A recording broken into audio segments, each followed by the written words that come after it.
Triangle CO'T, दोनों ही triangle की बात अगर की जाए, हाँ, और एकदम ध्यान से देखी जाए इस बात को, तो हमें एक बात समझ में आती है, वो ये कि भैया सबसे पहला पॉइंट लिखते हैं, ध्यान से देखो, यहाँ से लेके यहाँ तक का जो डिस्टेंस है ना OA, कहीं ना कहीं क्या ये इक्वल नहीं है O' के, क्योंकि हम अगर यहाँ पर आपको दिखाएं, देखो OA इक्वल्स टू O', यहाँ लिखे हैं ना गिवन में, तो सीधा यहाँ पर लिख दो भैया OA इक्वल्स टू O', कैसे, तो लिख सकते हो भैया यहाँ पर कि ये गिवन है, या फिर यहाँ पर लिख दो कि भैया ये तो रेडियस ऑफ द सर्कल है, रेडियस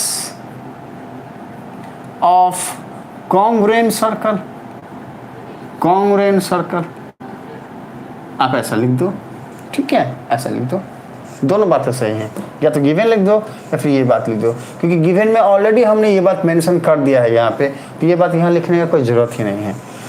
दूसरा पॉइंट, अगर ध्यान से देखो तो गिवन में हमने ये बात भी लिखी है कि भैया OB इक्वल्स टू O', मतलब ये जो OB है ये O' के इक्वल होगा।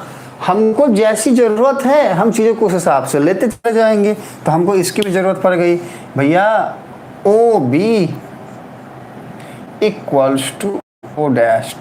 अब ये कैसे, तो ये भी गिवन से, या फिर ये वाली बात, ये वाली बात, ये वाली बात, ये वाली बात, ये वाली बात, हाँ, ये सारी की सारी बातें जो हैं हमारी यहाँ से आती हैं। ओके, अब हम यहाँ पे लिखते हैं, इतने में ख़त्म कर देंगे। देखो सुनो, अब तीसरा पॉइंट क्या मिलेगा, अच्छा ये पॉइंट्स हम लिख क्यों रहे हैं, इस वाले दोनों ट्रायंगल को कहीं ना कहीं हमने कॉन्ग्रुएंट प्रूफ करना है। क्यों, क्योंकि भैया दो सर्कल कॉन्ग्रुएंट है, तो उसके अंदर जो ये ट्रायंगल बनेगा वो भी अगर कॉन्ग्रुएंट हम प्रूफ कर दें तो वहाँ से ये एंगल को हम इक्वल प्रूफ कर सकते हैं। ठीक है, एक बार इसके कमेंट पढ़ते हैं हम, कौन क्या बोल रहा है, रुको, कमेंट जो है हम पढ़ते हैं।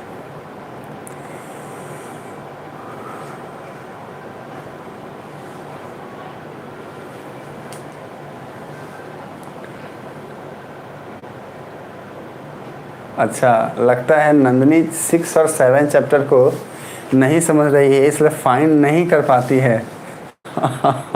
ओके, अच्छी बात है। हाँ, और हमारी नंदिनी बोलिए भैया बातें बनाने की ज़रूरत नहीं है। Oh my God. हाँ, तू शेर तो हम सवा शेर, बताओ तो। Oh my God.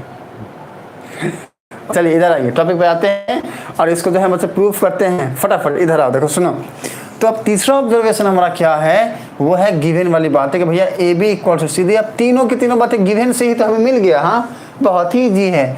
तो तीसरा पॉइंट हो जाएगा भैया AB इक्वल टू CD, ये हमें गिवन है। अगर ध्यान से देखो तो ये एक ट्रायंगल था ना AOB, और ये एक ट्रायंगल था ना CO'D। अब वो पहला हमारा साइड मिल गया भैया, OA साइड जो है वो O' साइड के इक्वल है। दूसरा भी हमें साइड मिल गया कि भैया OB साइड जो है ना ये O' साइड के इक्वल है। और तीसरा भी देखो यहाँ पे हमें साइड मिल गया भैया AB जो साइड है ना ये CD साइड के इक्वल है।